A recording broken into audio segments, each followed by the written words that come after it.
I'm just the guy that knows how to at people in Discord. I'm nobody. That's a very important skill. Being able to add people and being willing to add people. I know quite a few people who would not be happy if you add them. Well, at everyone and deal with it. Speaking of dealing with it, our racers are now ready to deal with this game. We are off. So, you know, by my math, we're, what, about 300... how many races in? Close to 300 races into the tournament, maybe a little bit less than that. And we have talked about escape, and we've talked about pumping quite a bit. So you want to talk about something other than escape and pumpkin? Pumpkin. Oh, well, we can talk about pumpkin. Are you a fan of pumpkins? I'm actually not a fan of pumpkin. It's my wife's favorite candle, and I can't stand it. Oh yeah. I like pumpkin pie. It's good. See, the thing I like about pumpkin pie, right, is that you get a lot of it over that kind of the Halloween, Thanksgiving thing, and you get your fill of it, and you're like, I don't want pumpkin pie anymore, and that's okay. It comes back around the next year, you're ready for it again. It's perfectly timed. I don't know that I've ever heard somebody in the middle of May go, you know what, I could go for a nice slice of pumpkin pie. Exactly. If somebody's like, you want some pumpkin pie right now? You'd be like, nah. No. Get back to me in November. Maybe. Tarchan story time being called in the chat. I don't even know the lore of the video game I'm going to be running at SGDQ. I should probably learn the lore. Okay, here's an important question. I got a good question for you. Okay. There is an anime based on the video game I'm running. So, do I watch the anime to respect the lore, or do I not watch the anime because anime is a mistake? I'm going to go with anime as a mistake, and you can go ahead and give that answer in subs and dubs. See, that's the thing I've been wrestling with this whole time. I'm less nervous about the run itself. I'm just worried about whether or not I should learn the lore. You know, that's the tough part. Well, speaking of the lore, I suppose we can talk a little bit about the lore, since there is ostensibly a story to this game. Right. I wouldn't know because I don't speak anime. And I don't either. No. But from what I've gathered, strange elf hears voices in the middle of the night, disobeys father figure, and goes chasing after voices. And eventually goes on a trip to a flea market and ends up with some shoddy jewelry and a couple of cheap gemstones. The crystals look pretty big. They've got to be worth something, right? Like that's pretty big stones. I don't know about the quality, but like just quantity, it's got to have some value to it. Oh, they're quartz at best. Yeah, that's fair. At best. But we are coming up on the first actual challenging part of the escape, the ball and chain guard. Both of our runners are going to go for the 8/. Blunt having some trouble pushing him a little farther right than he would like, but gets him back to the door. And looks like a 256 key for both the runners. Very nice.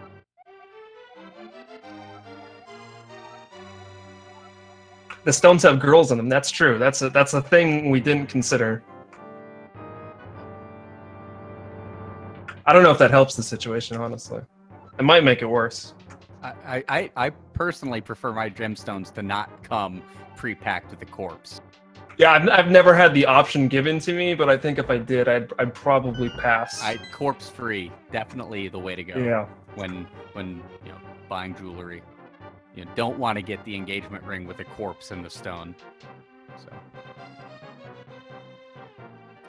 But we are on our way. I think we just did a fantastic job of avoiding talking about pumping for 3 minutes and 40 We're halfway through escape. We're almost into interesting portions of the run. We're almost there. We just got to keep it up.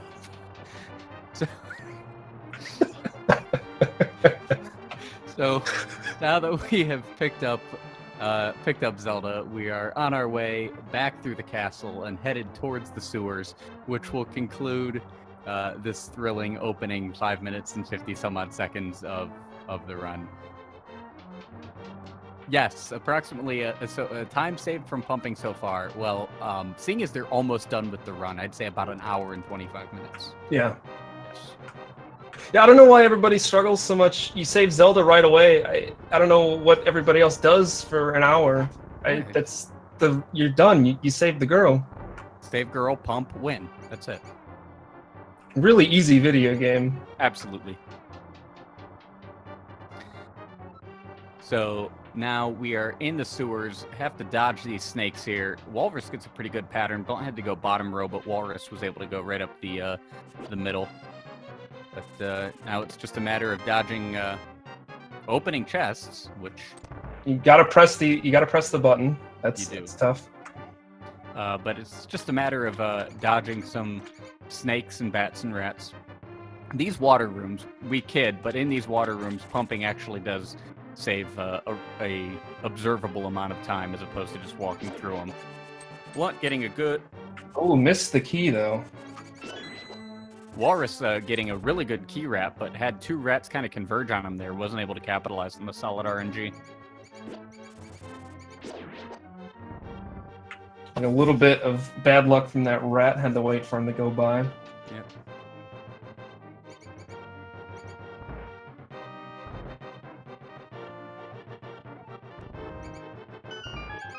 And Blunt finishing up with a very solid 552 escape. Walrus 2 seconds behind with a 554. Very good opening segment from both runners.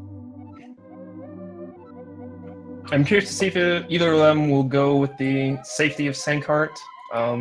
Both of them are pretty comfortable without it, so might be the kind of situation where that extra few seconds might be worth it. Yeah, it's only 3 seconds, but especially in the early game. Well, we got BluntBunny is going to roll on deep without it, but Walrus Prime is going to play it safe, play it smart, grab that Sankart. And every time Walrus Prime gets down to just 1 heart, you can say thank you to the best safety in the game. But we are now on our way to Eastern Palace, first of the 3 Light World dungeons. We still don't have anything that lets us go fast, so it's a lot of walking, and basically just biding your time until you get the boots.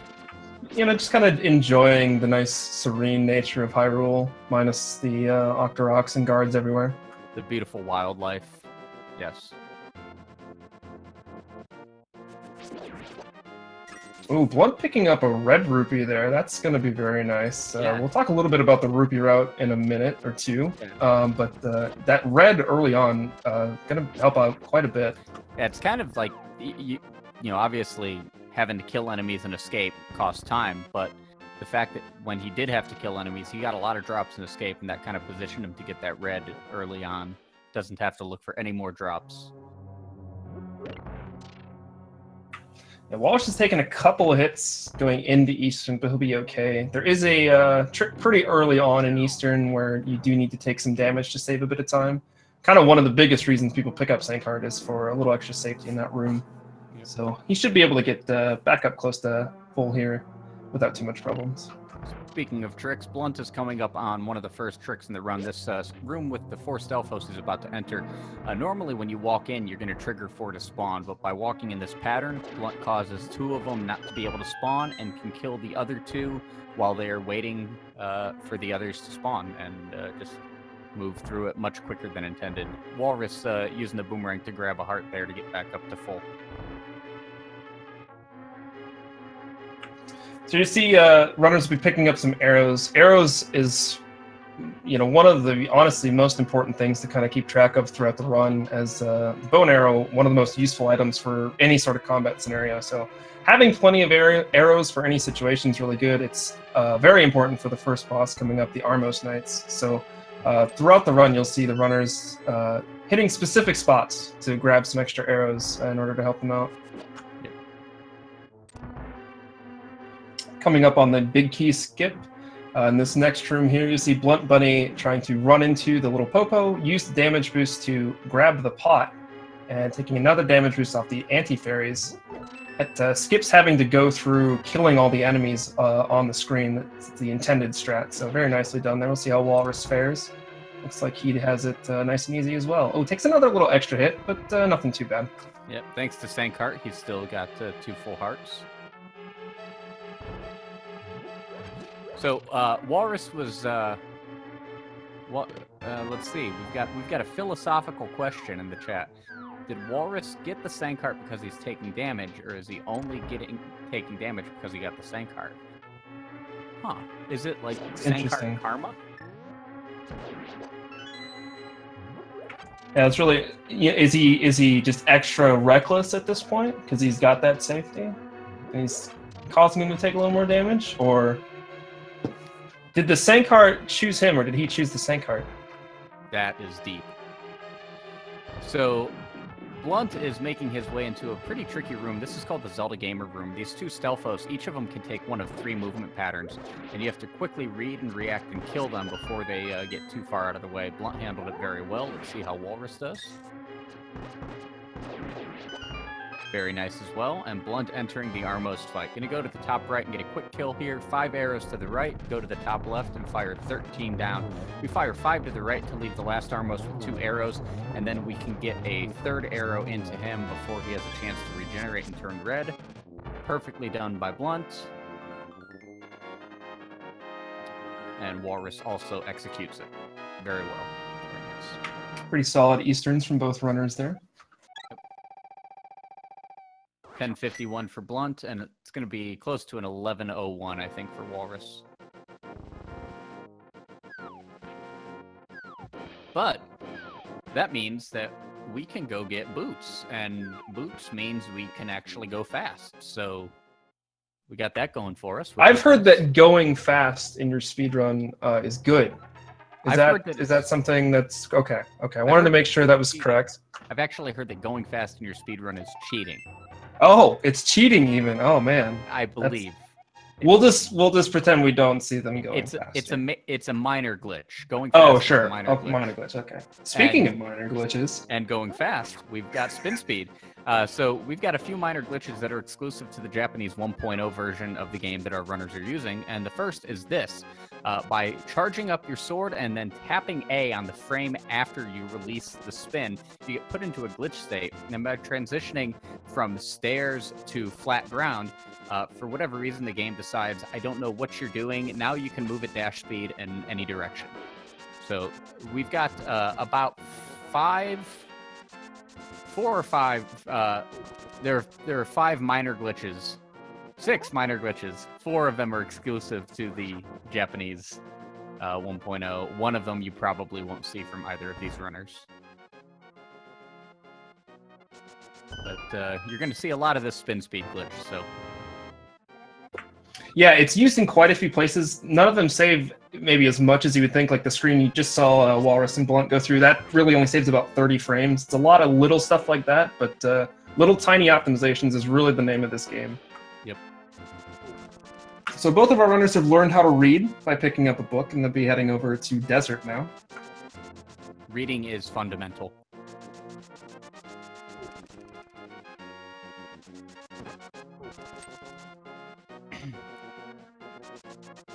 Blunt using that corner of his 2 dashes as a good place to buffer the book to allow himself to dash downwards in the correct spot. One of the important things that you learn when picking up this game is that you don't just menu haphazardly. Menuing takes a lot of time. You want to do it as little as possible, and you want to use those menus in strategic locations, either to stop dashes or to read enemy RNG in certain rooms. So that particular buffer to book lets Blunt avoid dashing too far left.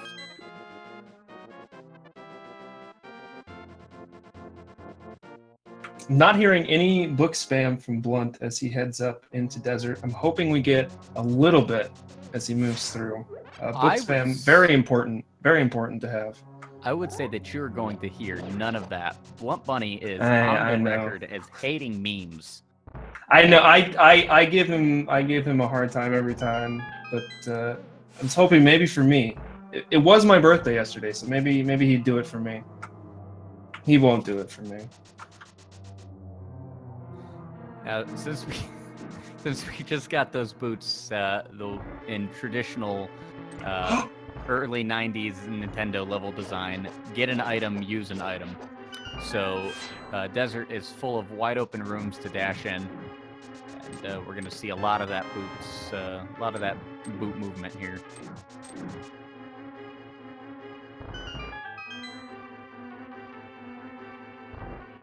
I didn't see the RNG that BluntBunny got in that room, but looks like Walrus got some good RNG to just dash straight through.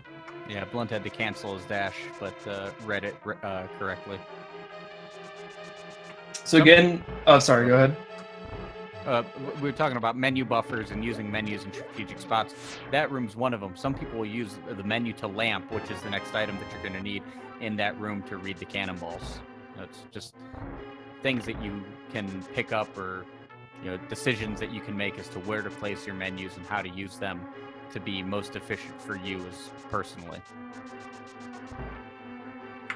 Yeah, I was also just going to mention we're seeing the runners pick up more arrows. Landmalus, the boss of this dungeon, also very useful to kill with arrows. Blunt going for a very risky spin speed.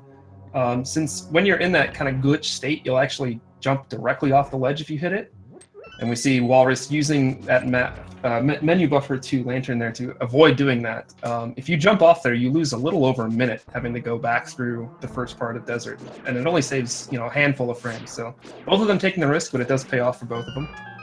One thing to note, we talked about Blunt and the Red Rupee earlier, which sounds like the worst children's tale ever. But Walrus only has... Okay, now he's got 7 rupees. He really wants to have 14 before he leaves Desert. And he's up to 13. Okay, problem solved. Yeah, not too bad. He got some good drops there. Because he can... 113, or 13 is the minimum that you really want to have. 14 is better, but 13 will do. Blunt entering the Landmalus fight now. 3 worms, 16 hit points apiece. Take each worm down to 0. This fight all about reading tons of different patterns and dealing with all sorts of RNG. Blunt getting a little unlucky with that 3rd worm on the short hop. Yeah. Walrus having a really good first cycle. Missed some opportunities on the second. Oh, and got a really bad pattern on the 3rd cycle, but he's going to clean it up easily here on the 4th. Ooh, misses the arrow, but does get that kill finally, so... Not too bad of a fight from Walrus. Blunt making up a little bit of time, though, or gaining a little extra time with that fight. 1704 sword up for Blunt, and it's going to be about a 1718 for Walrus. 16. All right. So 12 seconds separate the runners, which is hardly anything at all. But we talked a little bit about minor glitches earlier, specifically those exclusive to the Japanese 1.0 version of the game. And here on our way to the Tower of Hera, you're going to see the second 1.0 exclusive minor glitch. This is called fake flippers. So basically, if you jump into the water 1 frame's movement away from the screen transition, the game waits a frame to check if you have flippers.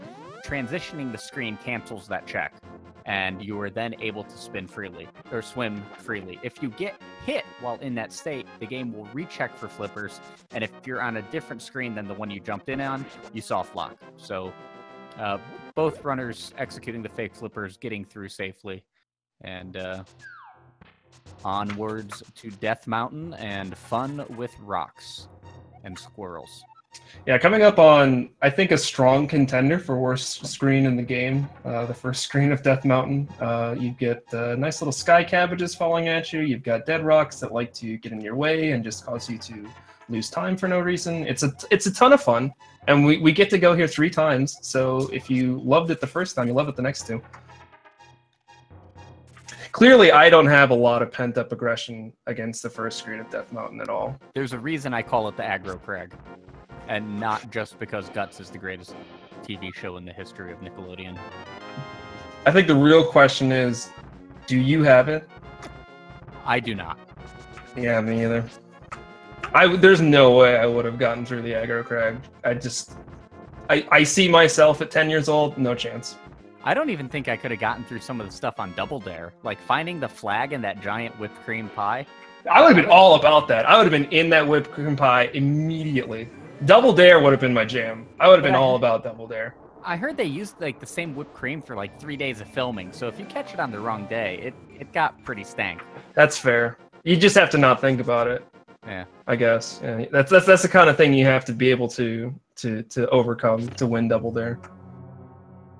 we are now here in the Tower of Hera, third and final Light World dungeon. And this is the home of Moldorm and his spawn. And these little fire-breathing jerks as well. So.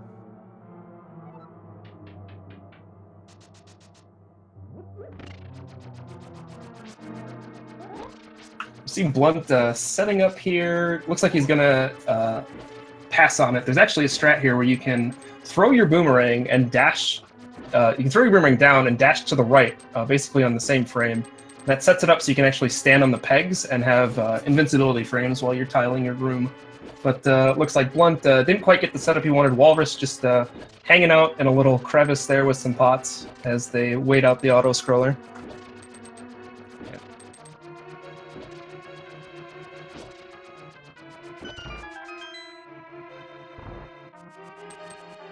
Well, I'm having a little bit of trouble booming that switch, but eventually finds the angle to throw.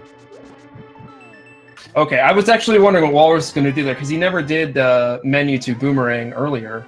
Yeah, I was hoping he didn't accidentally just mirror there, but it looks like he just decides to slash the switch Walrus instead. actually does Hera without the boomerang. It's an alternate strat. It is, for some people, it's faster. It just depends on your execution of the rooms with the boomerang. But it saves some menus, and if you're not really good with the boomerang strats, it's a perfectly viable alternative.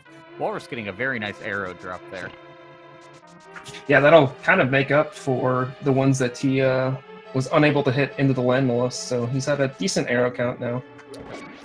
Blunt is going to be entering the... Well, first let's talk about this bomb jump.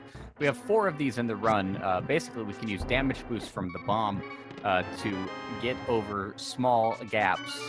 Walrus... Okay. Oh, he's backing out, and he has to go get the second bomb. He had the setup.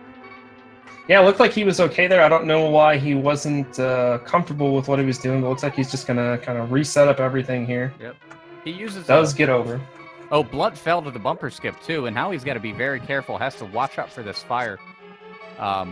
Very rocky Tower Hera for both runs. Yeah, Blunt's taking a lot of damage. Walrus having troubles with that bomb jump. And Walrus did hit the switch. Yeah, so Walrus just with a slight lead heading into Moldorm. Moldorm, a boss that kind of organized chaos. There's a bit of randomness to him, but you kind of read his patterns. Twice! Blunt keeps getting rejected by Moldorm. I haven't seen rejection like that since my high school prom.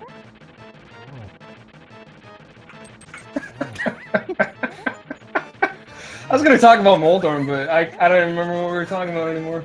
Oh, Walrus falls down.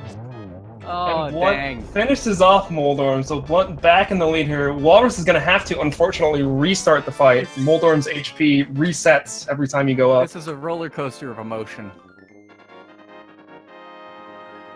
Walrus also almost got tossed out of the arena, but actually he's having decent... Well, he was having decent patterns until Moldorm went left of the hole. But should be able to finish it up here. Oh, Ooh. please. Come on. Please. Okay. All right. So he used the trick there. You can actually hold your sword out and hold the opposite direction to avoid getting knocked off, and you kind of just bonk your sword against Moldorm until he lets you hit him. So rocky fight for sure, but Walrus is out. And Blunt is on his way now to pick up the Master Sword.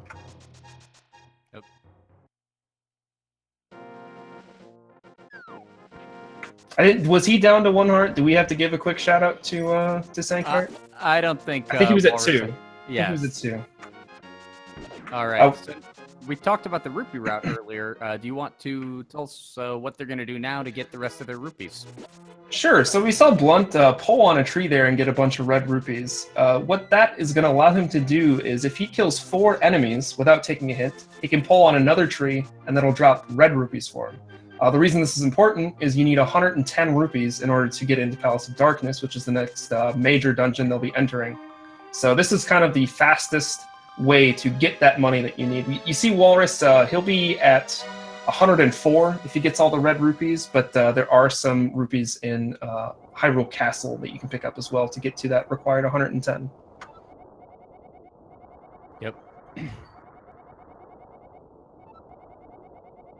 So even now, where there appears to be a significant gap between the runners, we are coming up on Hyrule Castle and the Agahnim fight, which can either significantly widen the gap or completely eliminate it or reverse the lead altogether. So you have not truly established a lead in this, in A Link to the Past. Ooh, Blunt getting the landmine, but luckily it was on the first push and not the second. He was able to cancel his dash away from it. You have not truly established a lead in a race of this game until after Agahnim, because it doesn't matter how well you play, the game can just decide today is the day that you get 12 blue balls.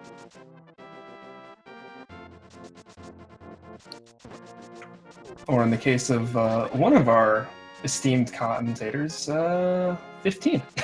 Yeah. I've got to say, that should be a badge of pride. I think I would be proud to be you for more reasons than that, but that would be one of them. 2. I had it twice. Yeah. I've got to say, so far, 24-13 seems like a good Master Sword time, but I know Blunt is pretty disappointed with that, and I know that Walrus is probably not too pleased with his time. When you compare the execution to what these runners are capable of, this has not been the greatest of Light Worlds, but luckily the mistakes have been pretty well balanced. Just one extra Moldorm fall kind of being the difference right now. But hopefully these runners are able to kind of tighten it up as you get into the Dark World, because the mistakes become far less forgiving. Yeah, definitely. I don't know if either of them are taking a peek to see how their other runner is doing, but I feel like you could definitely, if you're not paying attention, you could feel like, hey, I might be behind at this point. If you're either runner, I think Walrus definitely probably thinks he's behind. Blunt might think he's behind also, if he's not taking a look at where Walrus is. So the nerves start to build a little bit, especially moving into the biggest section of RNG that can really mess with your mind if Agahnim trolls you. Yep. Yeah, and Aghanim's Tower is actually a deceptively difficult dungeon. You've got a lot of rooms that you have to either kill all the enemies quickly to proceed. You've got these dark mazes where you can't necessarily see what the enemies are doing to react to it appropriately. You've got some execution-heavy rooms, like those 2 red spear guards in the previous room that Blunt just killed with arrows, and this Circle of Pots room here. It looks simple, but if you don't read the pattern correctly, or if you react inappropriately, you can lose a lot of time in some of these rooms. Yeah, definitely major source of combat execution, which isn't too common throughout the run, so this is definitely almost a different skill set it takes to really do this dungeon optimally. Yeah. But speaking of the Agahnim fight, Blunt is entering that now. So the Agahnim fight is a cycled fight. Agahnim has 5 attacks per cycle. The first is a energy shot that you are able to reflect, and that's a guaranteed. Attacks 2, 3, and 4 are 50-50. They can either be energy shots that you can reflect, or a blue ball attack that all you can do is dodge. And attack 5 is lightning that you just have to dodge. It takes 6 reflected shots to kill Agahnim, and you can either have the perfect fight and get 6 reflected shots right away, or you can have the worst possible fight without making any mistakes and have 15 blue balls. Each blue ball costs 6 seconds, except for blue balls 3, 7, 11, and 15 cost an extra 6 because they trigger another lightning cycle. So I just saw 1 for Blunt, and I think he got 1 on the first looks like cycle. just 1 on the first cycle for Blunt.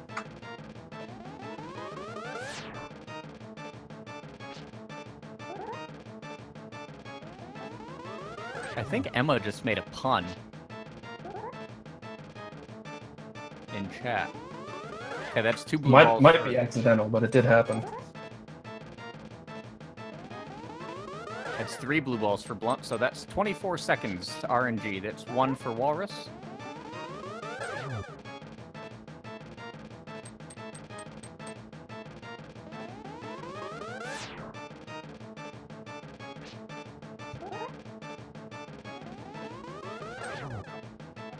Yeah, the third one is definitely one that you really get a little extra frustrated when you see it happen, because you know you have to sit through that extra lightning cycle. Yep. But looks like Walrus is having not actually. I think Walrus only had one. I think he just had the one, so that's 18 seconds that Walrus is going to make up here.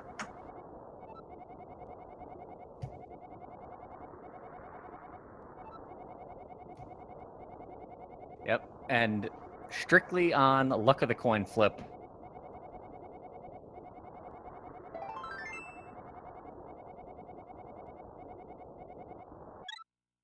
So 30-13 sort up for Blunt. We'll see just a little bit how much Walrus is behind.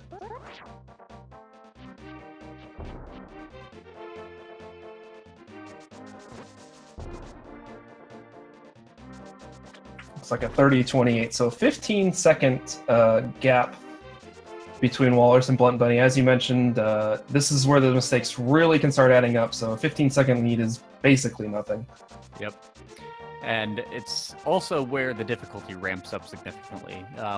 In the light world, up till now, everything except the crabs on the way to Hera have done 1 heart of damage or less. But now you're going to start running into enemies that do 2 or 3 or eventually even 4 hearts of damage in 1 hit. So you can very quickly find yourself bereft of life, an ex-elf who has shuffled off this mortal coil and ceased to be. So our runner's moving into Palace of Darkness now. The opening of Palace of Darkness is kind of a little jamboree of grabbing keys, getting to another door to get to another key, so you can get a little bit further, grab another key, that kind of thing. And this is where using the Mire really comes in handy, as you can warp back as soon as you're kind of to that next spot. And using the Mire actually has an added bonus for our runners, as that room that Blunt just went through, the bombs will replenish every time they go through that room after mirroring. So this is kind of a pretty nice spot to kind of refill your bomb count to get as many bombs as you might need for the rest of the run. Yep. And Palace of Darkness is also home to the second of our 4 bomb jumps that you're going to see in the run. And Blunt will be coming up to that shortly, and Walrus a little bit thereafter. But the hammer jump is a pretty difficult to learn trick where you basically skip a couple of rooms of the dungeon and use bombs to blow yourself across the gap, and saves anywhere between 20 to 40 seconds, depending on how well you execute it and how long it takes you to get into position on the bridge. Yeah, Blunt's a couple rooms out from it. It's actually double pixel perfect in your positioning of the bomb and your positioning of Link after placing the bomb, so can be pretty tricky, especially with the bridge falling, kind of adds that little extra bit of pressure. But I don't foresee either of these runners having a lot of trouble with it. They're both seasoned runners, so... Yep, so there's Blunt getting into his first position, dropping the bomb, throwing a second across, then getting back into a second position to let the bomb carry him across. Did that with minimal buffers, used sword buffers so he didn't have to waste time in the menu. Very well done. Walrus right behind him also gets into the first position, and also just minimal buffers. You need 2 buffers minimum to get to the bombs and back to the Mire. So both of them executing that flawlessly. Very well done. Yeah, great job by both runners. That trick is much harder than they just made it look. Yep. So fancy little arrow shot there from Blunt to shoot the switch and open up the pegs how he wants them to head down to the basement of Pod.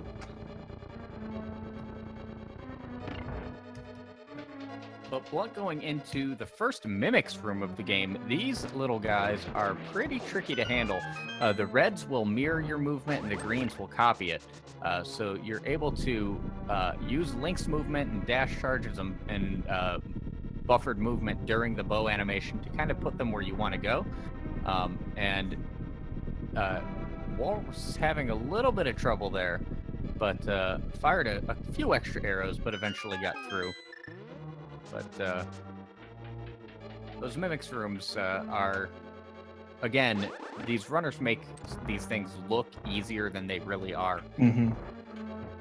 And we saw Walrus picking up a heart in a pot. That's in order to have sword beams, which helps in the first room of the basement.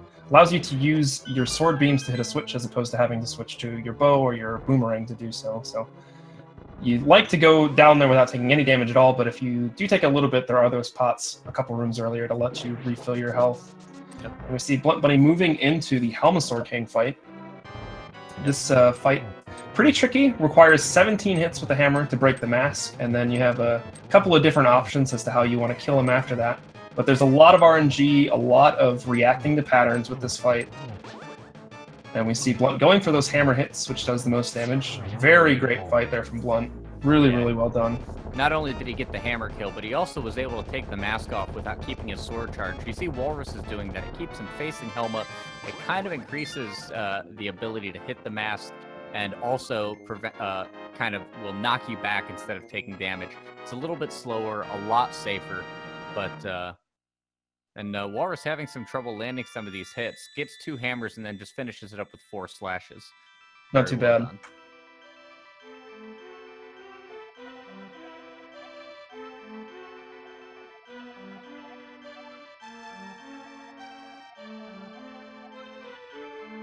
So our runners have rescued our first maiden. She's telling them something important, probably, I would guess. Probably. I think she says there's like 7 of them to save. That's probably what it's talking about. There is a number 7 right there. Yeah, so that's probably what it is. We'll just say that's what it is. Yeah, well, I saw the 7. We'll just go with that. Yeah. Now, normally, if you have played this game as a child or any other age, really, you would expect them to be heading towards the second dungeon now, which is Swamp Palace. Yeah. We are not going to do that. Well, that seems crazy. That's number 2 on the map. Why wouldn't you go to number 2? Well, we talked about this little thing called going fast, and ostensibly this is a speed run because we're here on speed gaming. Right. Turns out that it's actually faster to go to do the 4th dungeon first. And that will be where our runners head to now. But first, they're going to stop and they're going to dig up a musical instrument, which is a perfectly normal thing that everybody does at some point in their life. Yeah, I dug a guitar when I was 14. Yeah. Didn't have any strings though, so I couldn't learn how to play it, unfortunately. It's unfortunate. Yeah. Yeah.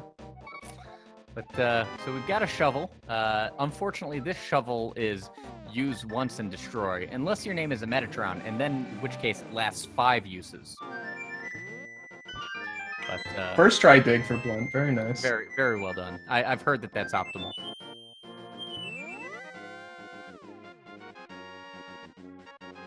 But now that we have the flute, we're gonna go and play a song for a statue with a very lewd name that I'm not sure that we're able to say on the air here. But we'll just call him the Duck. Also a first try dig for Walrus Prime. Great stuff. They make it look easier than it actually is. Now, one thing you're actually going to see Blunt do coming out of this flute, you see he's kind of waving his wand like the Wind Waker, but that game doesn't come out for another 15 years or so. What he's actually doing is he's buffering activating spin speed, and he's going to go ahead and make his way up to a staircase that's off screen a little bit, and then he's going to go fast. And again, placing an item buffer, he uses that buffer to hammer right there to make sure he only goes as far onto the stairs as he needs to, doesn't waste any pixels or frames, and very well done with the movement on that screen.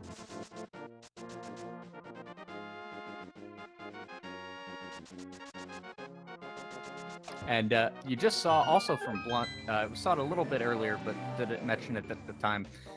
The third minor glitch that is exclusive to the Japanese 1.0 version, which is item dashing. By using an item and dashing on the same frame, you can actually get some unique effects. With the hammer, it actually lets you dash through rows of pegs and mow them all down instead of having to stop and hammer each one individually. You'll see it a few other times with the hook shot, And you'll also see a not obvious medallion dash before T-Rock. And maybe a few rod dashes with the fire rod. So did you know, Scrivo, I've quizzed every commentator I've been with, that another name for this dungeon is actually Gargoyle's Domain. I have indeed read the credits, yes. Yeah, that's crazy. I always knew it was Thieves Town. Well, Thieves Town is the above-ground area. It's Thieves Town, or the Village of Outcasts. Okay. The dungeon is the Gargoyle's Domain. And the Wow. gargoyle is the little statue under which you pull the grate. Right, yeah. See, this is the kind of lore you learn. This is the important stuff right here. I've got my copy of Arts and Artifacts and the Legend of Zelda Encyclopedia nearby, just in case we need to. You know. Meanwhile, we see Blunt getting the Hellway perfectly there. That dash is pixel perfect, as well as you kind of have to get some good luck from your enemies in order to get through that room without taking any damage. So very nicely done there by Blunt. We'll see if Walrus is able to get just as lucky and execute just as well. Yep. Blunt also using a menu buffer here in this room, menuing to bombs to read the goblin as he enters the room to see that he could safely move in, place the bomb, and throw it. Walrus, recognizing that he probably should not go for the Hellway because of the first Gibo's movement, but still gets through in a minimal amount of time. Yeah, that room can go very wrong very fast if the enemies decide to give you a hard time. So getting through there as quickly as Walrus did, still pretty solid. Yep. So we're going to see Walrus do the same thing when he enters this room. He's going to use the buffer to read that the goblin was coming straight down.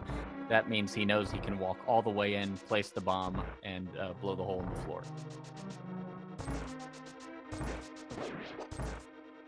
Meanwhile, Blunt is headed towards the basement and is breaking into this jail cell where he is going to rescue a woman who is not in a rock, which should be your first clue that something is awry, because this is your first non-rock dwelling woman.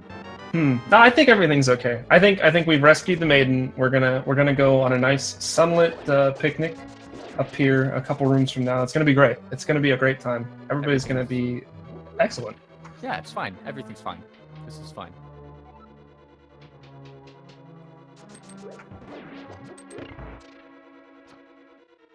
Definitely not going to have a Dana and Ghostbusters moment here. No. Oh, no. Oh. No. We got tricked again. Yeah, it turns into an evil dog. It's just like... This is the plot of Ghostbusters.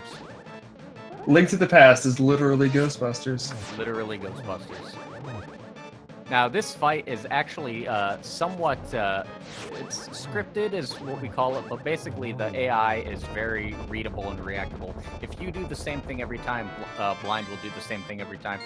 Blunt was able to execute a predetermined series of movements and know exactly where Blind is going to be at every point in the fight and is able to kill him very quickly.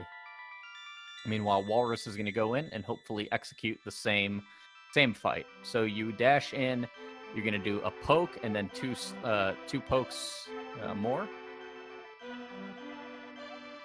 Then we do another poke and two more there. And then three more pokes or slashes. Oh, goes a little bit askew for Walrus, but he's able to keep Blind at the top. Yeah, that's really the important thing. If Blind scoots down to the bottom of the screen and you got to go chasing after him, it gets a little bit trickier, especially in that third phase when you've got two extra heads floating around. But good recovery there from Walrus to get through the fight. Yep. So we see BluntBunny picking up some money in this hut here. He's going to go rescue a frog, upgrade his sword, and pick up some more money. The rest of the rupee route is basically just the 500 rupees you need for the flippers. But luckily, it's very easy to acquire that kind of money. Oh, Blunt just pressing A. Very nice. And then another A. But still is able to get my least favorite character in the game, the frog who could not jump for himself. I mean, the strat is just press A. There is no specified number of times you press A. Well, you're supposed to just press A, not just press A. But I guess there's at least two A's involved. I guess there's at least 3 A's involved. You got to pick up the rock, throw the rock, walk forward, and then tap. Why is it called just press A? Who named it? That's stupid. I don't know. Yeah, we gotta have a talk about that. So a mere 10 rupees to turn your sword into the tempered sword, which is the strongest sword our runners will be using. Yep. This is another reason this route is taken. You get the you need those Titan's mitts in order to rescue the frog, and having the tempered sword for the other dungeons that you kind of quote-unquote skipped past for now speed those up a bit. Yeah, specifically the Moth fight in Dungeon 3 and the Argus fight in Dungeon 2 are made a lot easier by having the tempered sword. The Master Sword for either of those fights is pretty tricky. Blunt bailing out of the fence dash. You hate to see that happen. My heart is broken.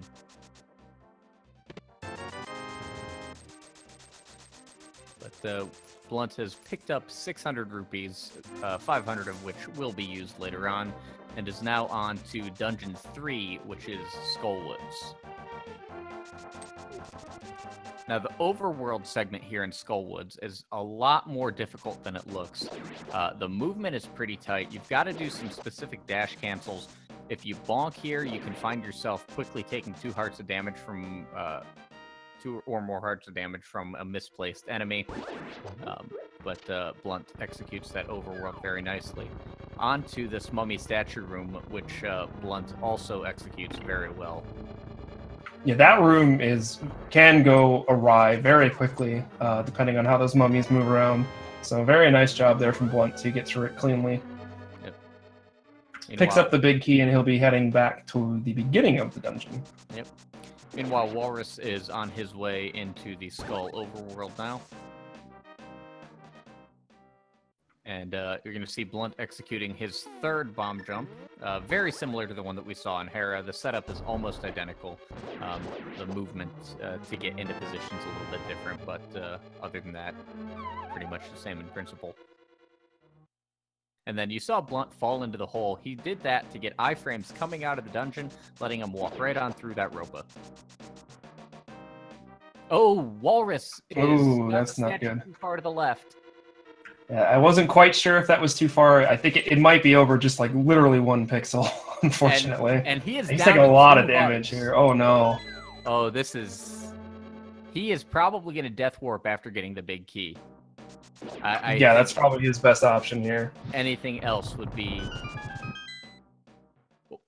Don't get grabbed. Oh, no, he's going to go for it. Okay. He might be betting on a bush fairy here. Meanwhile, Blunt is making his way into the back half of Skull. And a very well executed... Oh, Walrus takes a death. Then that is very costly. That's a death on the overworld. That is... if you die in a dungeon, it takes you back to the beginning of the dungeon. If you die in the overworld, it takes you back here on top of the pyramid. So that is a really huge time loss for Walrus. That is probably the 3rd worst death you can take. You got Cold Stare, you've got an Agahnim 2 death, and then you've got a Skull overworld death. And he flutes to the wrong place to compound it. Meanwhile, Blunt has a pretty solid Moth fight. This is... And Walrus doesn't realize the flute's on cooldown, so he blows the flute again and then just stands there waiting for the duck. If you have to reflute immediately, you gotta know that you need to item dash with the flute to immediately recall the duck. And now Walrus is also going to be entering Skull Woods in a different direction than you normally do, so he's going to have some interesting movement to get back to where he needs to be. That is very unfortunate. That's... Yeah. As we mentioned, we thought he might take that death warp, and that's basically the reason we thought he might go that route, is to avoid this kind of situation. But he did take the risk. Unfortunately, it didn't pay off for him. Using that spin jump, or that spin attack setup to put himself exactly on the last pixel away from the pit to make the bomb jump able to be done without a bonk. Man, that is...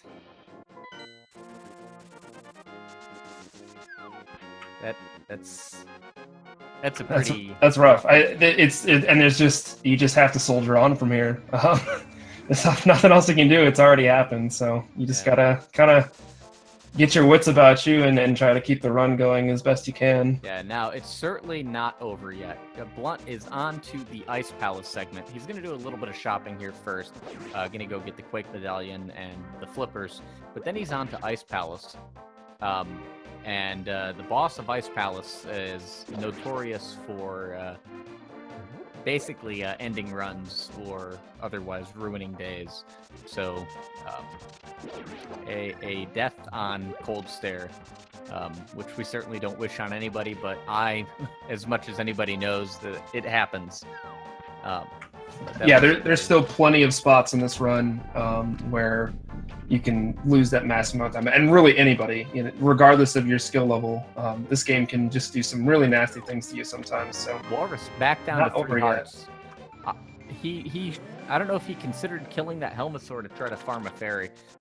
One other thing that I don't know if I think he did it, but after landing at Link's very nice moth fight from Walrus. Beautiful fight. After fluting to 4 and landing at Link's house, you probably heard Blunt flute again as he after he jumped down the ledge from Link's house. That was actually the setup of a newly found tech, basically utilizing something called the altitude variable. The game kind of tracks how high physically in a fake 3-dimensional space that some items are, and when you call the duck, the altitude for the duck is set to 0. Even if the duck never shows up on screen, it sets that altitude value to 0. And the fire rod, for some reason, also uses that altitude value. So by setting it to 0, it causes the fire rod splash damage to be normal. And what you're going to see then in the first room of Ice Palace, you're going to see Blunt fire off a fire rod shot, and we're able to save in this one room a blazing 4 frames just by making sure that that fire rod splash damage is exactly as it should be. And I actually don't think he did it, because it looked like he did the old movement there. I wonder if he just forgot to reblow the flute and realized it as he was entering. Because I know he's been practicing and using that in runs. But we're going to see that later in Misery Mire. You'll see that same altitude shenanigans come into play. And we'll talk all about the spooky action glitch in about 7 minutes here. And by we, he means him, because I definitely don't have that kind of technical knowledge. But I know it's black magic and sorcery, so that's the extent of what I know about it. Yep. But in the meantime, we are here in Ice Palace, which is a dungeon that you are not going to see nearly all of. You thought we skipped a lot of Skull Woods? Well, we're going to skip a whole lot more of Ice Palace by doing our 4th bomb jump. This one is probably, it definitely is the biggest time save as far as the bomb jumps go. And it's also probably even easier than the hammer jump once you learn how to do it. But you're going to get yourself to one of 3 positions here horizontally, place the bomb, and then move down 8 pixels. And that lets you bomb past the orange pegs, allowing you to skip a significant chunk of the puzzle in the dungeon. You're normally supposed to have to loop around and get a big key and hit some switches and maybe mirror back. But we're not going to do any of that. We're going to skip the whole dang thing. Yeah, that bomb jump, really, really amazing trick to save just a ton. And this dungeon's not fun to play either. It's a real headache to have to go through, so it's kind of doubly nice that you save a bunch of time and also don't have to do a lot of unfun dungeon movement. Now, one thing to note is Blunt is down to 4 hearts. We talked earlier about how some Dark World enemies do 4 hearts of damage, and this boss in Ice Palace is one of them. Cold Stares, the ice falling from the ceiling will do 2 hearts of damage, but the Cold Stare puffs themselves will do 4. And a death to Cold Stare is awful. It basically means you're redoing Ice Palace again. There's really not too much difference re-entering Ice Palace if you die to Cold Stare. Blunt, okay. That was a little scary, but he does make it through. Very nice fight. Yep. Yeah, the game, you get the blue mail here in Ice Palace, and so the game kind of thinks that obviously you're going to be getting blue mail, so enemies can start doing more damage to you now to kind of keep up with that. So this is, from here on out, is kind of where that extra... Oh, no. No, Walrus. That... Okay. That was close. Yeah. That second room of ice, you want to make sure that you do not leave the room on the same frame that you kill an enemy. And he kind of stuttered a little. Normally you fire rod that last jelly to make sure that it's still alive. But he had a little bit of trouble with the movement getting past the jelly and into the door. And he was probably a few frames away from basically despawning every enemy in the dungeon. Yeah, I looked like I wasn't quite sure if he had gone down right when it happened or not. So a little close call there from Walrus, but he gets through it. Blunt is now going to head on over to Swamp Palace, and meanwhile, Walrus is on his way through the conveyor room here, using a D-boost to line up on that spike on that conveyor floor, and now gonna come over here and execute the Ice Palace bomb jump. Very well done. Yeah, great stuff there from Walrus. Yeah, and Walrus is in a very good health situation. Blunt had run into a little bit of trouble in the spike conveyor room, took a little bit of damage on the overworld, but Walrus is positioned with the exact amount of health that you want. Yeah, this is kind of another one of the few late situations where that Sank Heart does kind of come into handy. If he does pick up one more health, he'll have 9, which basically affords him another hit to Cold Stare should it happen. So, yep. One last little shout out to Sank Heart might be happening here, but. You might have just noticed that there was a block and then there was none over on Blunt's screen. That's the 4th Japanese 1.0 exclusive minor glitch. By using the mirror while pushing a block in a room where the mirror does nothing, for whatever reason it despawns the block. So you use that once in the NMG category to save a couple of seconds in that water damage. And now Walrus dropping into the Cold Stare fight. 8 fire rod shots. A spin to get him into the corner. And then 6 slashes. Very well done. Yeah, very nice. Those slashes, like, the timing of those is very precise. It seems like they're just kind of standing there wailing on, but to keep the puffs in the corner to get all 3 of them dead at once, it actually requires a little bit of finesse. So while very dodging, nicely done. While dodging the falling ice. Right, yeah, you've got that going on as well. So pretty crazy stuff. Yep. Meanwhile, Blunt making his way through dungeon number 2, Swamp. By this point, we are pretty over-equipped for this dungeon. You got a lot more hearts than the game expects. You got a tempered sword that you're not supposed to have. So you're probably not going to die in Swamp. But that's not to say that you won't lose time. Every room, nearly every room in this dungeon has difficult to react to RNG. And you can just get nickeled and dimed to death, so to speak, at least as far as your timer goes.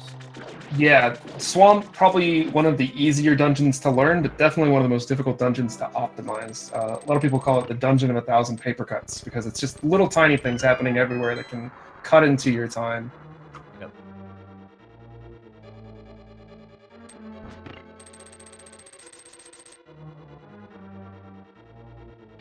Walrus is making his way to Swamp right now.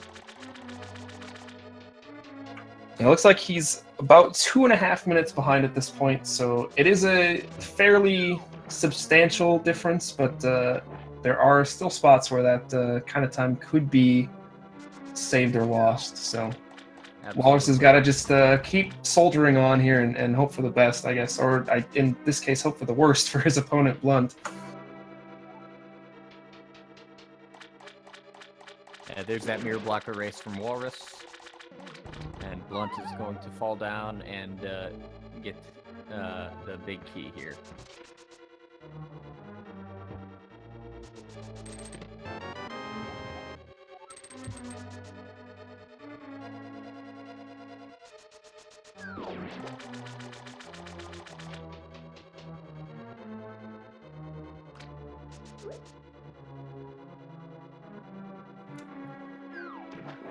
Walrus having a little bit of problems killing these water tektites, but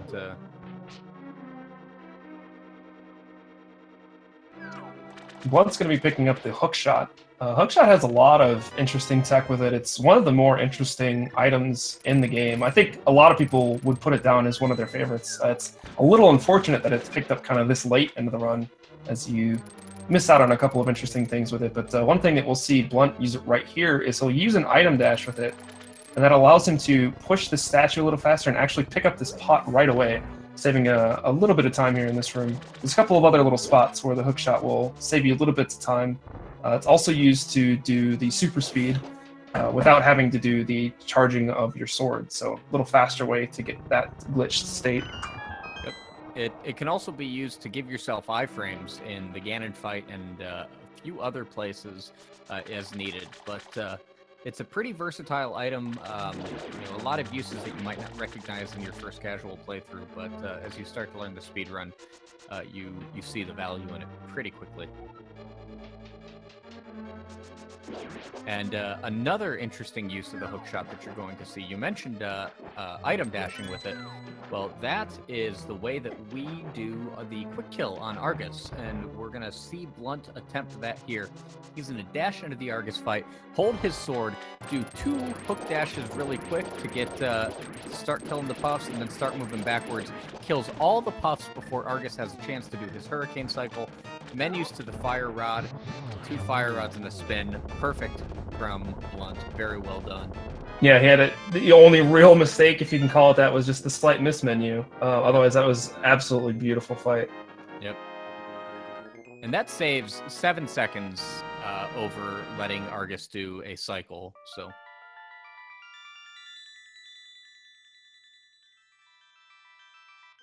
Very well executed by Blunt. I'm not sure if Walrus goes for the 0 cycle. It's one of those things that once you learn how to do it, there's usually no harm in trying, as long as your fallback is at most a 1 cycle. Ooh, takes the 1.0 exclusive damage falling into the hole there. Yeah, it's not a huge loss if you do mess up the strat. Especially like you said, because without it, you're going to be taking that cycle anyways. So one of those things that pretty much everybody at this kind of level will at least attempt. Whether or not they're successful, how successful they are with it varies, but something definitely at least worth trying. Yep. Now we're on to the Mire segment. Blunt is going to take a quick shopping trip, pick up Ether and the Ice Rod, and then he's going to start setting up the latest and greatest in Link to the Past tech, the spooky action glitch. So as Walrus finishes up Swamp and Blunt finishes up his item collection here, we'll start talking about this. So about 2.5 weeks ago, we were blessed with a new piece of tech. Basically, somebody in the community had an interesting cold stare fight where they were shooting the fire rod down at the wall, but it was still hitting cold stare at the top of the room. And they were wondering, how is this happening? That clip was posted into Discord, and within about 8 hours, the homie Poor Little Pinkus had poured through the code and basically found that the splash damage from the fire rod uses a variable called altitude to figure out where the splash damage should hit. It hits at the fire rod's location, -8 to get to the center of the sprite, and minus the altitude value, allowing it to hit much higher on the screen than it's supposed to. From there, it wasn't long until we had setups to use that altitude glitch in Misery Mire. Real quick, Walrus entering the Argus fight. He is going for the 0 cycle, executing it well. Very well done from Walrus. Nice job there. So you're going to see Blunt really quick. When he lands here at 6, he's going to go to the bottom of the rock and line up with the center of it. That causes that duck to leave the screen at a certain height, leaving the altitude variable at a certain state. Normally, that doesn't affect anything. But that means that if you use the fire rod in a position where it hits so many pixels away from where an actionable sprite is, the fire rod splash damage will react on that sprite that's so many pixels away. And we're going to use that here in Mire to perform some spooky action from a distance, triggering some crystal switches that you can't even see. So keep an eye out, and we'll point it out when it happens. Meanwhile, Blunt is entering Mire 2 here and gets the Mire 2 quick cycle very nicely.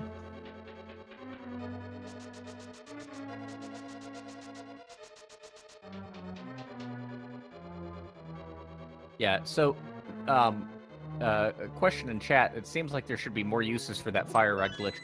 Most of the other places that there are crystal switches that we need to hit, they're in a different super tile, or like this room, Blunt's in Misery Mire. It's 2 screens wide, 2 screens tall. That's a super tile. Nothing outside of that super tile is loaded yet. Most of the crystal switches that we need to hit, other than the ones that we do in Mire, are in different super tiles when we could use this glitch on them. So that means that they're not loaded, and that means that you can't hit them. We haven't. That's not to say that we won't find other places to use it. You know, it's only been 2.5 weeks, and we've already cut 12 seconds off the run with this glitch. Biggest time save found in the game in about 5 years. That's not to say that we won't find more to do with it, but as of now, Misery Mire and the 4 frames in Ice 1 are the only known applications of the altitude. Yeah, and I think another partial reason is a lot of the switches you have to hit, you're pretty close to. That's kind of one of the big differences, is these switches are a bit far away to get to. So being able to not have to trek up towards them also adds in. But yeah, like you said, pretty new glitch, especially in terms of how long people have been speedrunning this game. 2.5 weeks is no time, so do not be shocked if there's some more uses for this found within the near future. Yeah. I mean, 12 seconds, it doesn't sound like a lot. It really doesn't. When you're talking about an 1.5-hour game, though, 12 seconds is huge. Mm-hmm. You know, we talk about things like pumping. You know, we joke about pumping. Pumping, maybe over the whole 1.5 hours, you might save 8 seconds with it if you're really good at it. Spin speed, you know, that was a big find. You save a good chunk of time with that. Item dashing, you save a good chunk of time with. But all of these things, even the hammer jump was found a long time ago. Tree rupees was probably the last big thing, and that only saves 6 seconds. You know, so to find something in 2018 that saves 12 seconds in a game that's, what, 27 years old by now? You know, the fact that we're still uncovering secrets. Now, you're going to see Blunt right now start to execute the glitch. He's going to go over, he's going to pick up this pot, charge a dash right before planting the block. That keeps the altitude variable correct in the correct sprite slot that he wants. Now, in this next room, he's going to fire the fire rod into the bottom of this spike, and you heard it hit the crystal switch. It's not on the screen, but it's still loaded. So that saves a considerable length of time in that room. Now he's going to fire the fire rod there. You hit the switch again, but that's in the next room up. And then here he's going to dash up and fire on the left side of this torch, hitting another crystal switch without ever going near it. It's so simple to watch it, but the science that went into it and the fact that that alone saves 12 seconds is absolutely huge. Yeah, tons of stuff just went on that looked like just a couple of fire rod shots, but a lot more there. And Blunt moving into the Vitreous fight now, using some invincibility frames to get some slashes in. Does have a little trouble, gets the one lightning shot from Vitreous, but cleans up the fight. Not too bad. Yep. Meanwhile, I'm pretty sure Walrus also set up the fire rod glitch, so we'll see here. The thing about that fire rod glitch is it cuts 2 rooms out of the run. You used to have to bomb a wall, go up, hit a crystal switch, come back down through the room, and proceed on. You also used to have to go to the very top of that room with the spike, with a cane block and a dash, and trigger that crystal switch with a cane block. We don't have to do that anymore. And then in that last room, the long room with the crystal switch at the top, we used to have to dash all the way up, pick up a pot, throw it, dash back down, hope that we didn't get hit by a bunny beam. And, you know, it's really streamlines the whole back end of this dungeon. But after the torch room, you only have enough magic for 4 fire rod shots, and you use part of that placing the cane block to keep on the switch. So you only have the 3 fire rod shots that you need. So you either still pick up the bomb that you don't need, just as a backup, or you just risk it. And very nice spark gamble from Walrus. Got the good D boost there.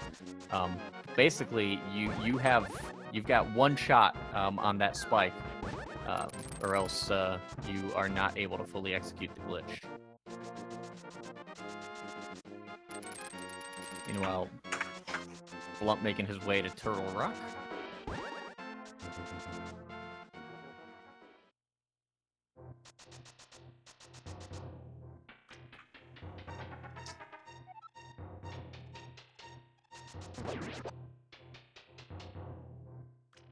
Yeah, so we'll see that the medallion dash that you mentioned a little while ago, actually using an item dash with the medallion will allow him to jump off of the ledge right away. It's something that I actually didn't even know existed until watching another one of these races, and somebody mentioned it. It's very, very subtle, saves a very, very small amount of time, but once you see it, you kind of go, oh yeah, that is a little time saved there. Yep. Normally you would have to like tap A to get the quick hop, but getting yourself into the spin speed glitch state. By the way, Walrus is executing the glitch. Looks like, though, he had to take 2 fire rod shots on the spike, so he's not going to be able to do it on this last crystal switch. He's just going to do the old way and dash up and hit the switch. But still probably saved about 8 seconds, even only executing it on 2 of the 3. And now going into the Vitreous fight, going to use those damage boosts to get into the goo and kill the eyes.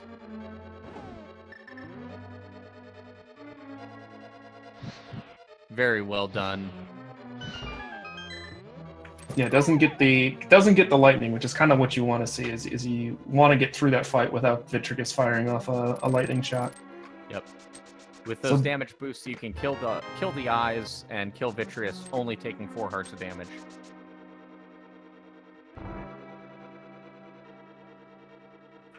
BluntBunny, moving through the first few rooms of Turtle Rock, there's actually a very important setup that happened, basically has been happening throughout this entire run. Basically, the runners have been manipulating their prize packs, which is the drops you get from enemies, to ensure that one of these Pokies that they fight a little bit later on will drop a fairy. And that's very important, as you see, Blunt down to 4 hearts already, so he's going to be hoping for that fairy drop to come pretty soon so he can kind of top his health back up. Yeah, I've been watching the difference in times between Blunt and Walrus, and other than that death, they've stayed about the same distance apart the whole time. So that unfortunate Skullwood's death is really the difference at this point. Yeah, Walrus has been losing maybe a couple seconds at most in every dungeon here, it seems, except for that big Skullwood's death. So he's having a very good run outside of that. To keep pace with the runner like BluntBunny is no small feat. Oh, and Blunt gets shot by the laser. He had the fairy drop, but unfortunately got shot before he could get over to it. And so he's going to have to do a fairly large portion of Turtle Rock over here again. I was worried about, Louis mentioned it, are we going to see bottom left pokey? And we did. And I've watched a few of Blunt's runs in the past couple of weeks, and I seem to think that he's had some trouble with that bottom left pokey RNG. Unfortunately, luckily he got the key, so he doesn't have to kill the pokey the second time through. He doesn't have to deal with the chomps. But he didn't get the big key, so he's got to go back through those rooms still. So that's probably a minute. Yeah, right there. That's pretty close. And then that's exactly what we've been talking about. Things like that can happen in an instant that cause huge chunks of time. This game is scary throughout the whole run. So yeah, he had gotten the fairy too. He just couldn't grab the fairy. Yeah, he couldn't get down to get to the fairy. The laser got him in the face. He's still gonna kill this pokey. Doesn't realize that he has the key, or just probably thought it was safer to kill the pokey. Yeah, and maybe just wanted to get it out of the way. Now he's got that big key and is going to proceed through the rest. So, but yeah, so now he doesn't have the fairy. Normally you would want sword beams coming out of there. You would have either gotten the fairy drop right before either right before the Chomps room or in that Pokey room there, because there's some rooms coming up that are faster with. There's a room coming up that's faster with sword beams. Blunt getting some more bad luck with some Pokies there. Those patterns, not fun to deal with. No, but luckily Blunt knows there's 16 potential patterns in that room, and Blunt knows how to handle all of them. So. Yeah, so gets through it probably about as well as he can. Yeah, this crystal roller room here that Blunt is in would have been really nice to have beams, but he has to kind of wait out the spike. Had a little bit of trouble there with the timing and ended up having to bonk over the spike. Yeah, played it pretty safe in that room, and that is going to cost him some time. Yeah, so he's, but at this point, he's going to be down to 6 hearts leaving this platform maze because he's going to take 1 hit here from the fire bar. But he'll be able to pick up a heart before Trinex if he wants. But I think 6 hearts going into Trinex, he's going to feel pretty confident in. I don't see him taking the safety door here. No. Unless something happens on laser skip. Yeah, unless there's a problem here with the laser bridge skip, yeah, I think he's just going to barrel on. Yep. And he's through laser skip with no problem, so he's going to go into the Trinex fight with 6, maybe 7 hearts, but that 7th heart doesn't really do a whole lot for him, because Trinex will do, I think, 4 hearts of damage, so.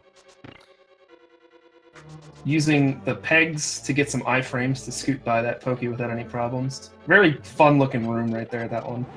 Yep.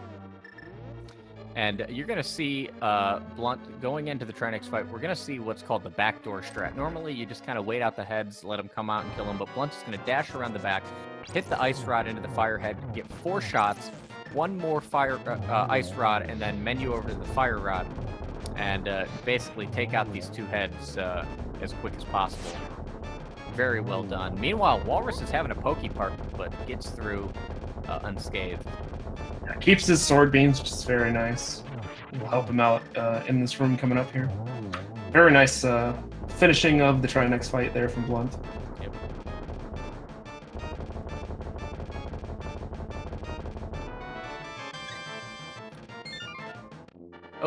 Oh, Walrus had his sword beams eaten. He's going to reset the room here. But that doesn't reset the room. You've got to go back 2 screens to reset the room. Yeah, the roller is going to be in that same spot when he left it. So both of our runners having a bit of trouble with the roller room, but Walrus is out. Yep. So he is also at 7 hearts, going to be down to 6 going into the Trinex fight.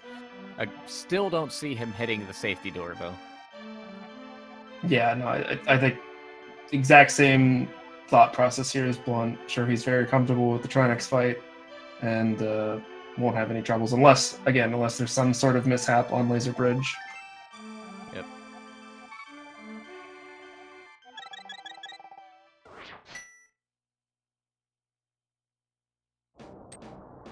But laser skip.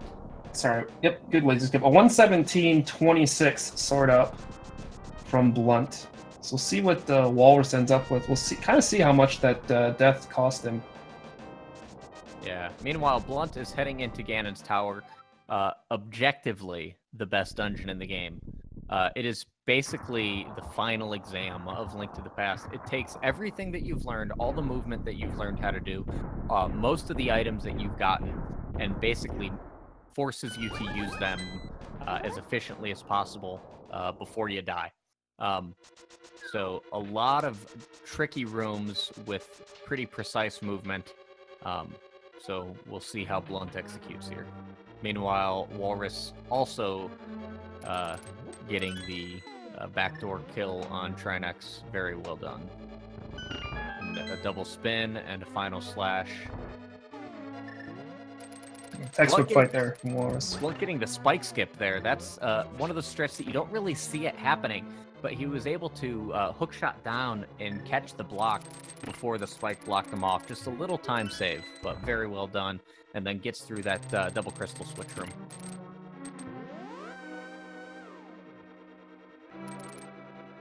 And you had talked about earlier about all the uses of the hook shot, and you're seeing them right here. Hooking through blocks, using hook shot for iframes, using hook shot to just get minor movement boosts. Yeah, this is one of the sections where that hook shot really comes in handy.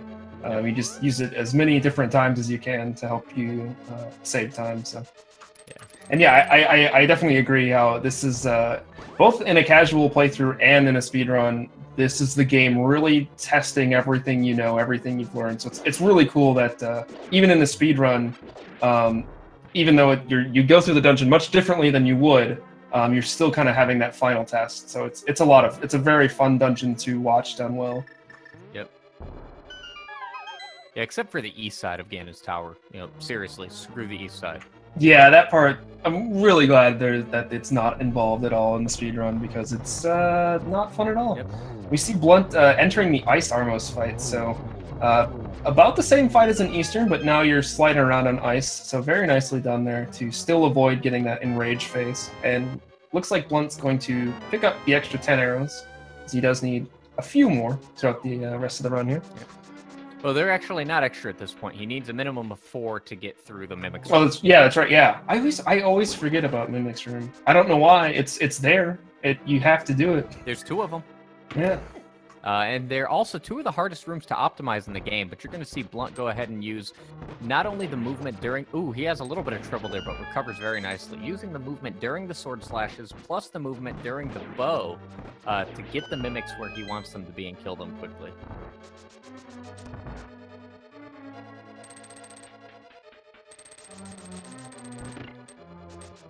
But as Walrus Prime makes his way through the first part of Ganon's Tower, Blunt is on his way to the toughest little section, the gauntlet, 5 rooms of increasing difficulty. You start out with enemies on conveyors, then you have enemies on conveyors with beams, then you have enemies on conveyors with beams and a little bit of ice, and then you have beams and ice and turrets, and it's just awful. Yeah, this room really challenges your combat skills, and at a high level really challenges how well you can react to different patterns that you get in order to get through the rooms quickly. Yep. You see Blunt menuing over to Fire Rod. He'll probably use a shot here, and it'll be used in the Landmo 2 fight, as it takes just 2 Fire Rod shots to take out one of the Landmolus worms. So you can get yourself set up for a nice and easy 1 cycle. And Blunt gets the appropriate RNG to get the 1 cycle. And our nice. second Light World boss is down, while Walrus is taking out Ice Armos. And using his very last arrow to do so. Speaking of knowing how to use your items, the Cane of Samaria is going to be used efficiently in that room with the Wizrobes, and again here to kill the Wizrobes as quickly as possible. Very well done by Blunt. Meanwhile, Walrus is making his way up to climb the tower.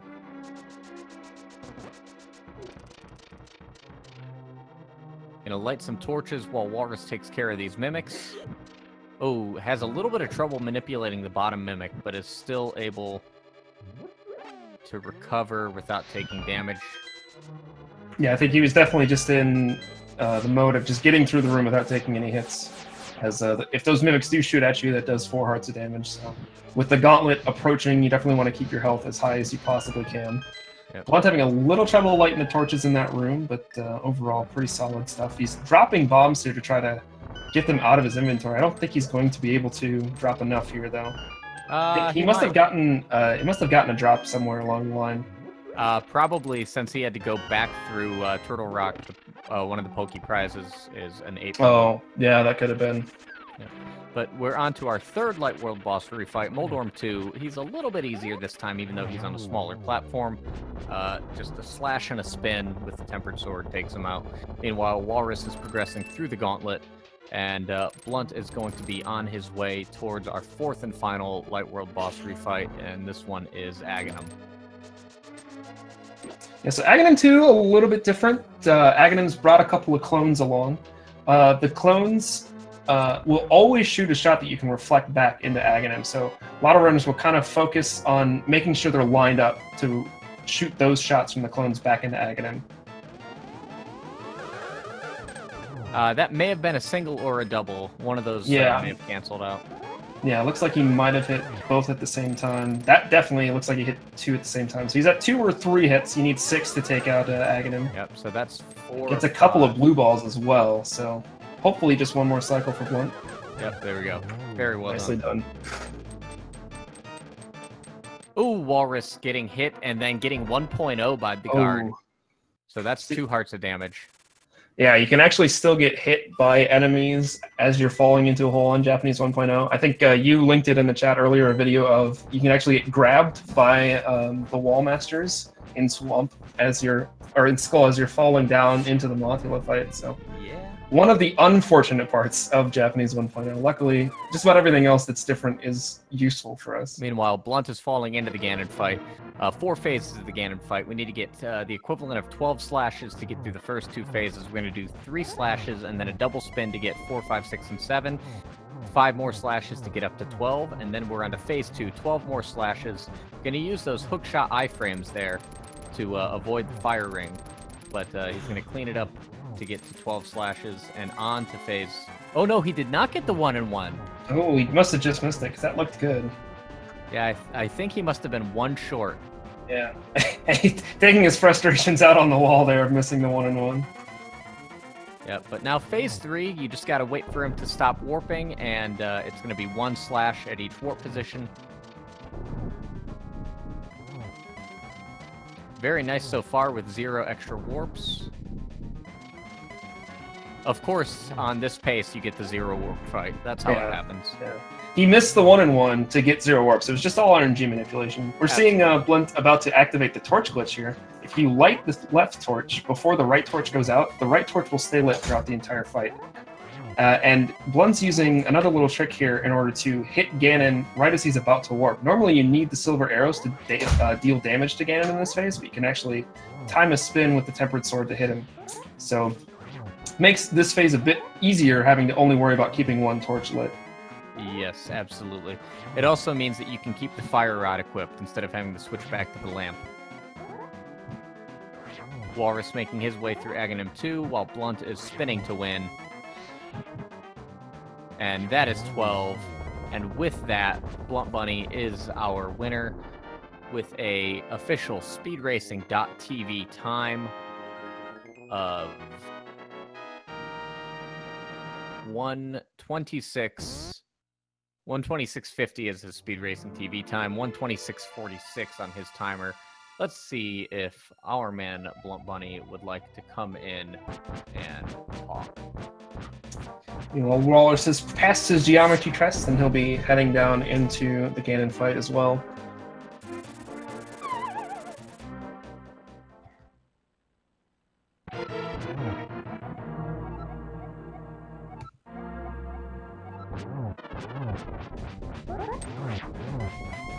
Walrus getting a middle RNG, so he's able to just... Oh, he's going to just go ahead and stay outside the ring and slash here. Use the iframes off the hook shot. And there's his 12.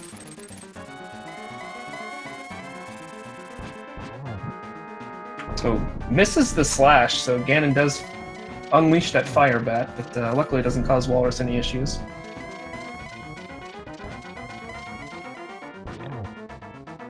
Gets a single warp from Ganon there. And another. 2 warps, not too bad. Getting that free spin off the text box. Gets torch glitched nicely. Just spin to win. Meanwhile, we are joined by the winner of our race, BluntBunny. Congratulations, sir. Yo, Suede Stallion, rolling in. Congratulations on the win. Much appreciated. I actually thought I was gonna lose. We were kind of we were talking about that. We weren't sure if you were watching Walrus at all. I could tell at a few spots you weren't too happy with some of your execution there. Yeah. I guess that happened to Walrus too. Huh? He was ahead of you after bumper skip, but then he fell on Moldorm. Got back close because he had, I think he had 1 blue ball. Yeah, just the 1. Yeah. It was pretty close through pod. but he took an overworld death in Skull. Oh no. Yeah, that's really what made the difference there. Is we see Walrus finishing up No. 129.06 on the splits. Yeah. I don't even know how much time that death cost, but it's Yeah, like pretty we were. bad. It's like top 3 worst deaths. Yeah, I think Skriko said it's about as bad as in some of the other deaths. So yeah, I think that lost him at least a couple minutes. But I mean, I think other than that, it was a very, very close race between the two of you. Cool. Yeah, I could tell that that was not your best light world. I don't know what was going on. I just like I took like 50 boulders to the face on Hera, and I was like really upset. And then I was like, well, I'm gonna have to get the safety switch. And, Nice. Nice. And I'm glad I did, because I think I took a hit from Moldorm. Again, I got trolled by him, like trying to dash into the arena, which I think has happened in like three of my matches. So. And then, I think it's fair to say, I'm pretty sure I've seen this in a couple of your runs recently, and we saw it today. How many hours are you going to be spending on bottom left pokey? At least 10,000. Okay. That's fair.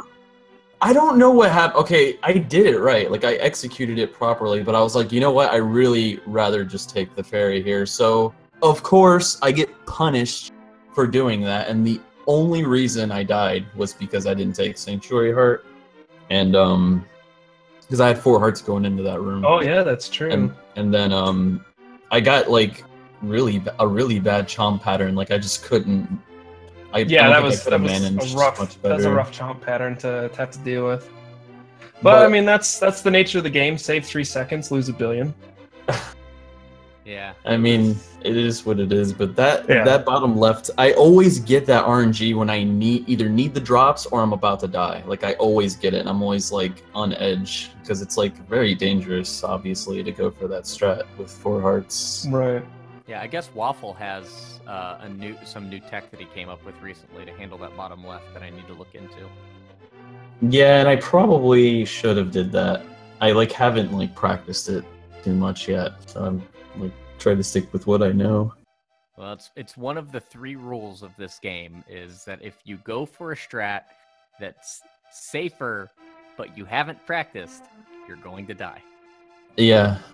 And I was actually trying to be safe there. Like, if I would have just ignored the ferry, I would have been fine, I think. I think I would have finished the dungeon without any problems, but... Right. Now, did you realize that you had picked up the key? Because coming back through, you still spun the pokey. No, I actually didn't know I had the key.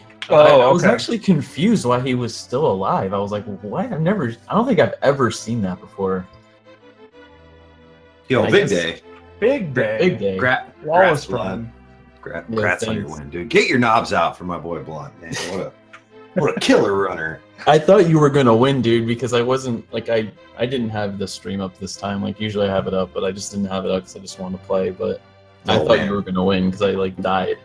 You missed some exciting stuff, man. Let me tell you. I heard you died in the Skullwoods Overworld, which That's a new one. I don't think I've ever died there. Not even like. I don't think I've ever died there either, except in one hit KO. But... So when you got rocked in the statue room, Walrus, and you got down to 2 hearts, and Oglib and I were both pretty much 100% certain that you were just going to take a death warp there. Yeah, that might have. Never even crossed my mind. Never. Even really? That's like the smartest thing to do there is if you're like 2 hearts away, just forget it. Just instead of Mire, just go walk into them. Something. Yeah. That. I wish I would have thought of that. It's so risky because you know the Ropas are just stupid when you. Yeah, I don't know. I did a run the other day where I was like 1 heart in there, and I was like, "What do I do?" I was like, I froze. I didn't know what to do. I was 1 heart after getting the big key. I was like, I can't even bomb jump. Where am I going to find a heart? And then I just reset.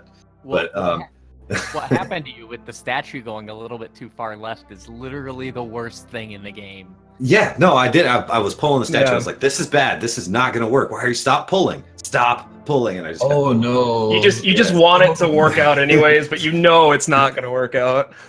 Yeah, so that was bad. Did anything good happen? Let's talk about I fell the mold orm. That was cool. No, I said good. You were in the lead up until that for like 20 seconds in Hera. Was I? Yeah, Yeah. Blunt fell to bumper skip. You Yeah, pulled you ahead, pulled and then ahead. you fell to mold orm. Oh my god. So like when I fell to bumper skip, I had 1 heart by the way, and I'm like, as soon as I fell, the stupid Kadongo was right there, and he walked all the way to the left and started shooting And then fire. And I'm yeah, like, that's just like.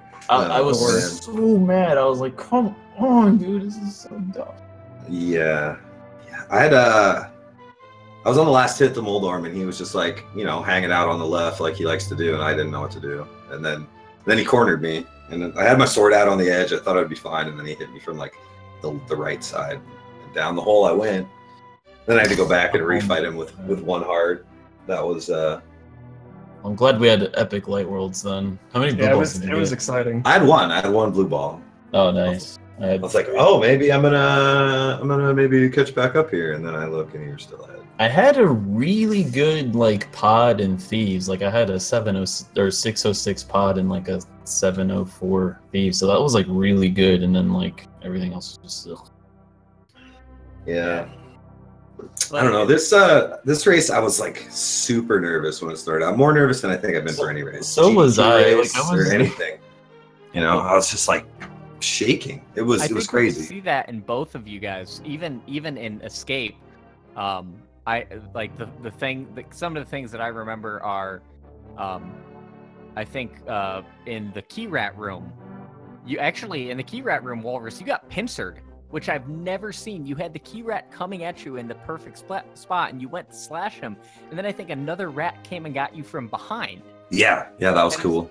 It was just I like, didn't know that could happen. That's I've pretty rare, I think. never seen it. But it was, I could see like right from the first, at least through Light World, that there were a lot of little things. I could tell the nerves were a little bit high for both of you. So. Yeah, you know, when you're racing a guy like BluntBunny, I knew I had to put up a better run than I ever have in my life, right? My PB's 127.22, and you got a 126. I mean, I knew I could PB because Blood's PB is a 124, but his race was a 126.50 or something, Right. which is lower than my PB, is what I'm getting at. Right. Yeah. But I knew that I could PB. I had a sick pace with yesterday or the day before. It was like almost 125 pace, so I knew it was possible. I just had to play out of my mind good, and then I fell the molar. I was like, well, this is over. So, what was your PB at the start of the tournament, Walrus? Wasn't it like 133? Wow. Something. So that's impressive, man. I'm proud of you. I'm glad you decided to push it pretty low. Yeah. If I was to back then to think that I would be top 16 putting up a 129 at like plus 2.5 minutes or whatever my end split was, I would have told myself to shut up and get out of here. But it was good. I had a lot of fun learning and practicing this game. This game is not like a lot of other games, you know. There's so many minute details. I mean, every game has a lot of minute details, but this one is just like this one has a lot of depth. Every single room is like analyzed to the frame. It's pretty wild. But it's a lot of fun, and I'm not done with it yet. I am going to turn my focus back towards my primary speed game, which is you really need to get 125. Yeah, no, I plan on it. I don't think I thought that, you know, sub 130 would be satisfactory, but then I got it like really. And then you realize, oh, this is not as okay as I thought it was. Yeah, and then that run the other day really showed me that I'm definitely I could probably 125, but pretty neat that a lot of people have pushed it pretty far. It's exciting. But I got other projects I gotta get done. Luis Miguel is nipping at my heels in MMX 100%. I got to beat him to the 34. So that's my next goal. But I am still probably going to play in like the weeklies on Sundays and try to get my PB down that way. Awesome. That's great to hear.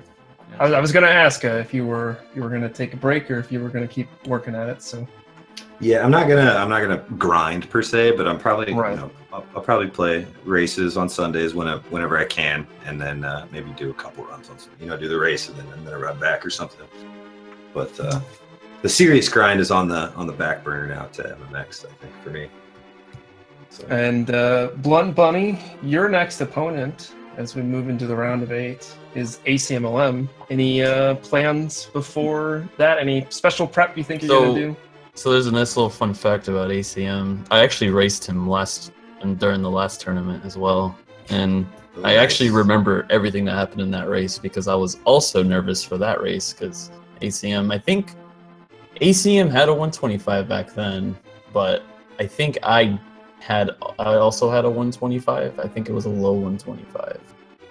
So we were close in PB, and I remember I fell in Hera and like was so mad the entire race, and then he died to Vitreous. Just went into my chat and said, "GG." It's like, what happened? So Yeah. I'm looking forward to racing him again. It'll be fun. Well, that's gonna be a sick grudge match, dude. I'm excited. This whole next round is gonna be. You got TGH and Eddie, the Darkmind Demon, Blunt and ACM, Andy and an up-and-comer out of nowhere, unless you've been paying really close attention, Gerdo has been shooting up the leaderboards. Oh, he went in last Very tournament race, didn't he? Very impressive player. Yeah, Andy low-key has to look out. Yeah, because I don't even think it's that low key. I think he straight up just has to look out. Yeah, he's got to know. Yeah, Gerdo is the bracket buster so far, and then we've got Josh, ex-released RTA Esquire, is going to be facing France's Pride Link Orange. So we've got that'll be good too. 4 really good races coming up. We are getting down to it, and everything from here on out is pretty much going to be a brawl. So I would highly recommend that nobody miss any of the upcoming matches. Yeah, it's going to be great stuff. Speaking of upcoming, we've got a few things on the rest of the Speed Gaming family of networks. On this channel, Speed Gaming 2, looks like the Zelda 2 weekly randomizer is coming up at the top of the hour.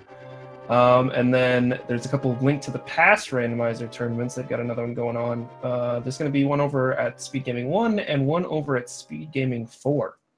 So still a few more things going on tonight. And I think you mentioned, Scribo, none of our matches in the quarterfinals have been scheduled just yet. So don't have a time yet for the next Link to the Past NMG action. But be sure to keep your ears to the ground because these will be some really great races coming up. Yeah, we're going to open up scheduling for those next 4 matches coming up soon. We're going to try to get them all at pretty good times. All of them, probably Linko and Josh is probably going to be an afternoon match just because of the time zone discrepancy. But we should be here in prime time on the Speed Gaming family of networks for everything else. But it is what I think the kids say. It's going to be lighted. It's going to be.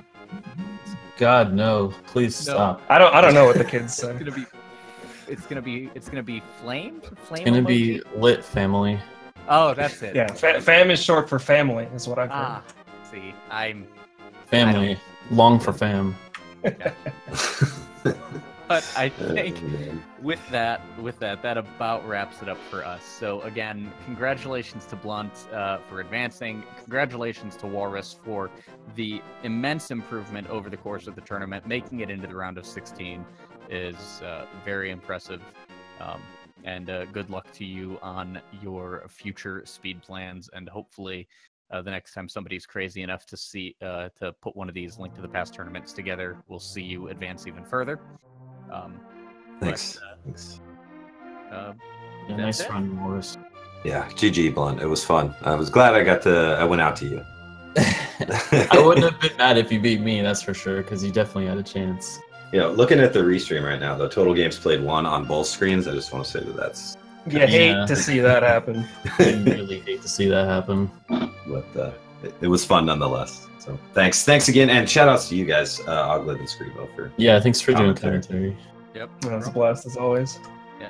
Well, with that, as always, I have been and will continue to be Scrivo. I have been joined by the one and only Oglib, and this has been the Link to the Past No Major Glitches tournament presented by Speed Gaming. Thank you to Feasel, Cyclone running the restream tonight, and everybody else that's been helping out for the past few months as we've put this tournament on. Say goodnight, Oglib. Good night, Oglib. I saw that coming from a mile away. I did too, but I'm out of here. Rolling out. Rolling out. Rolling out.